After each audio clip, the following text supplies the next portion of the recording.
상처를 경험하게 된다 하는 사실을 우리에게 가르쳐주고 있습니다. 그래서 결과적으로 우리가 인생의 길을 가면서 순간순간 애통한 그런 삶, 애통의 삶을 살 수밖에 없다 하는 것을 우리에게 알려주고 있어요. 그런데 오늘 예수님은 오늘 본문 말씀에서 뭐라고 이야기합니까? 애통하는 자는 복이 있나니 저희가 위로를 받을 것입니다 하고 이렇게 이야기를 하고 있습니다. 여러분, 흔히 생각하기를 애통은 축복입니까 저주입니까? 애통이 축복입니까 저주입니까? 축복이 아니죠. 오히려 애통은 우리가 인간적으로 흔히 생각하기에 저주라고 생각할 수 있습니다. 그런데 오늘 주님께서 애통은 축복이다 이렇게 이야기하고 계세요. 여러분, 이 팔복의 말씀을 보면 이 역설의 말씀인 것을 여러분 아실 거예요. 여러분, 이 신앙생활의 기쁨을 누리게 되고 느끼게 될 때가 어떠냐면 바로 이 역설의 기쁨을 누릴 때입니다. 신앙은 역설이에요. 오늘 주님께서도 그 역설의 말씀을 하고 있는 거예요. 뭐라고 이야기합니까? 애통이 축복이다 하는 그런 이야기예요. 그러면 오늘 이 성경의 말씀에서 이야기하는 애통의 참된 뜻이 무엇일까? 바울은 고린도후서 7장 10절의 말씀에서 이렇게 이야기합니다. 하나님의 뜻대로 하는 근심은 후회할 것이 없는 구원에 이르게 하는 회개를 이루는 것이요 세상 근심은 사망을 이루는 것이니라. 바울이요 근심에 대해서 두 가지를 이야기합니다. 근심에도 두 가지가 있대요. 그것은 뭐냐면 하나님의 뜻대로 하는 근심과 또 하나는 뭡니까? 세상 근심. 하나님의 뜻대로 하는 근심과 세상 근심이 있다는 겁니다. 그 세상 근심의 그 근거는 뭐냐? 욕망 때문에 우리가 겪게 되는 세상 근심이라는 겁니다. 내 욕망이 충족되지 않았다는 사실 때문에, 나를 둘러싼 내 환경이 내가 원하는 뜻대로 되지 않았다는 그 사실 때문에 우리는 어떻게 해요? 슬퍼합니다. 곤고해합니다. 애통해야 합니다. 그런데 이것은 자기 욕심이기 때문에 그 결과는 어떻게 되느냐? 사망을 초래한다 하는 그런 이야기예요. 그런데 하나님의 뜻대로 하는 근심도 있습니다. 하나님의 뜻대로 하는 근심은 후회할 것이 없는 회개를 가져온다 이렇게 이야기를 합니다. 여러분, 이것은 뭐냐면 내 삶을 하나님의 말씀이라는 거울 앞에 비춰보는 거예요.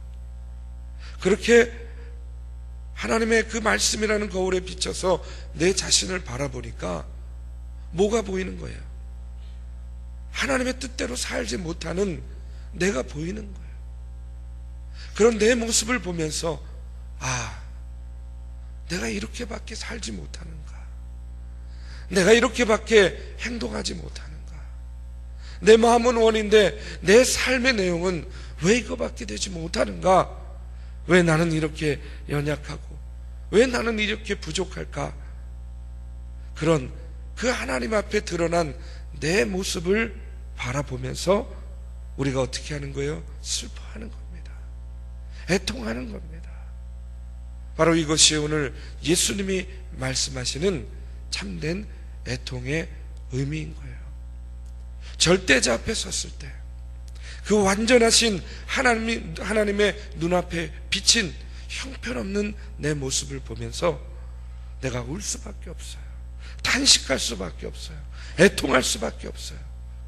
바로 오늘 주님이 말씀하시는 애통은 바로 그와 같은 애통을 의미하는 겁니다. 그렇다면 우리는 어떻게 애통하는 자가 될 수 있는가? 저는요, 우리가 애통하는 자가 되기 위해서는 자신의 죄를 깊이 바라봐야 된다 이렇게 믿습니다.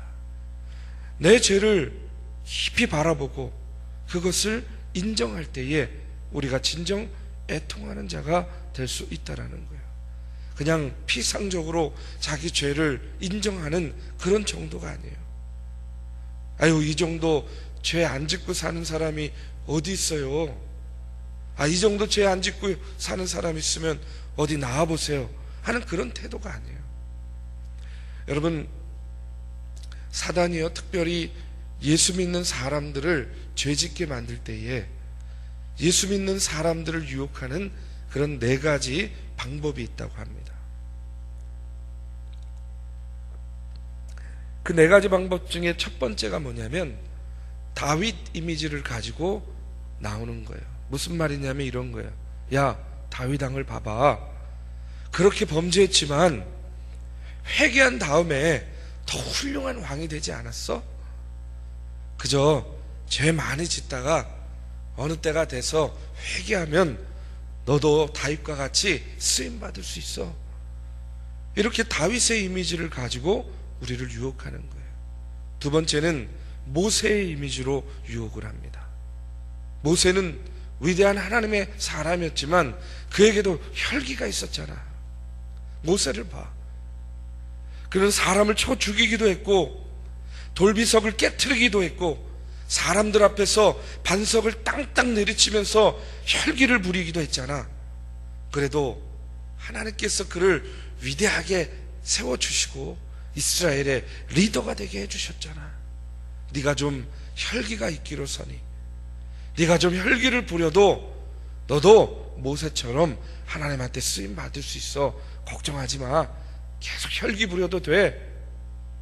이렇게 모세의 이미지를 가지고 우리를 유혹하는 거예요. 세 번째는요, 베드로의 이미지를 가지고 우리를 유혹하는 겁니다. 베드로를 봐봐. 그는 예수님께서 기도하실 때에 겟셋마네 동산에서 잠만 쿨쿨 잤잖아. 예수님을 3번이나 모른다고도 부인했잖아. 피곤하지? 힘들지? 그냥 자도 돼. 베드로도 그랬잖아.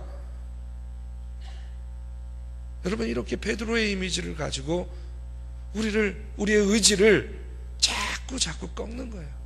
마지막으로요, 이것이 제일 위험한 건데, 제일 무서운 유혹이 뭐냐면 바울의 이미지를 가지고 유혹을 하는 겁니다. 바울의 메시지를 들어봐. 오직 믿음으로 구원을 얻는다고 했잖아. 행위는 상관이 없어. 마음대로 살아. 이미 너는 구원받은 사람이야. 구원받은 백성이야. 여러분, 이렇게 바울의 이미지를 가지고 우리를 유혹하는 거예요. 그러면서 우리 그리스도인들, 우리 믿는 사람들을 타락시킨다는 겁니다.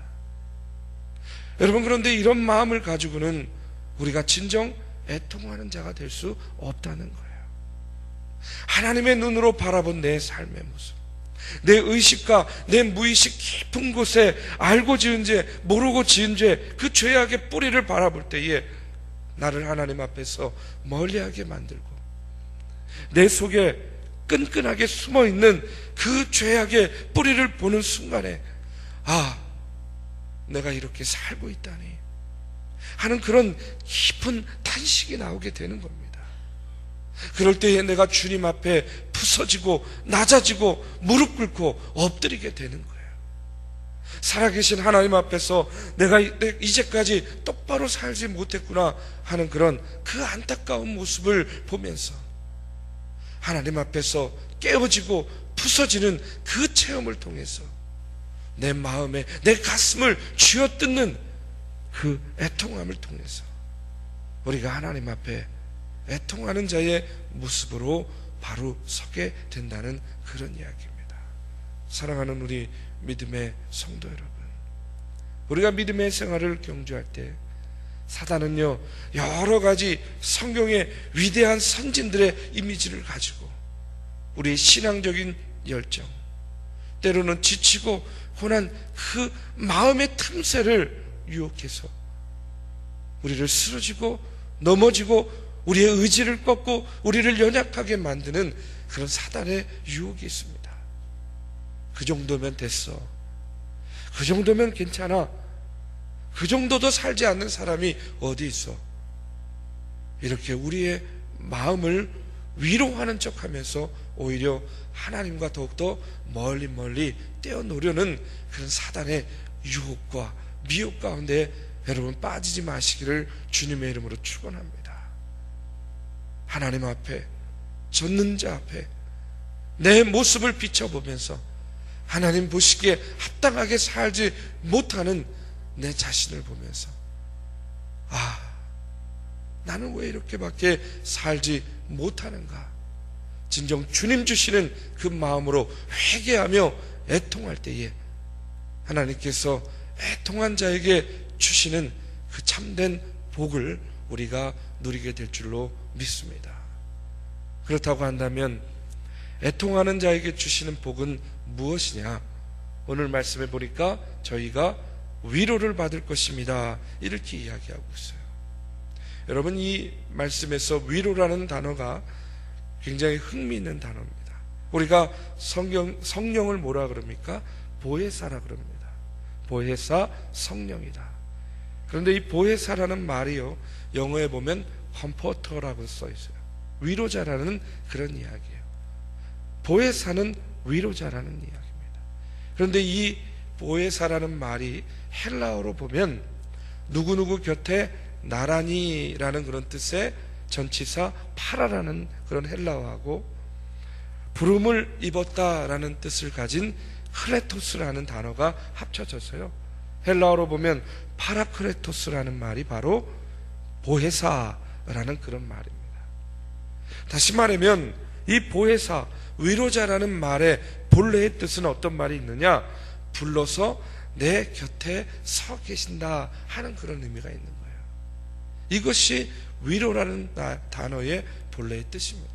다시 말하면 누군가가 나를 위로하고 나를 새롭게 하기 위해서 나를 불러서 내 곁에 계셔 주신다 하는 말이 바로 보혜사, 위로자라는 그런 말입니다. 여러분, 우리가 애통하는 자가 복이 있는데 저희가 뭐를 받는다고요? 위로를 받는다고 합니다. 그 위로는 어떤 위로입니까?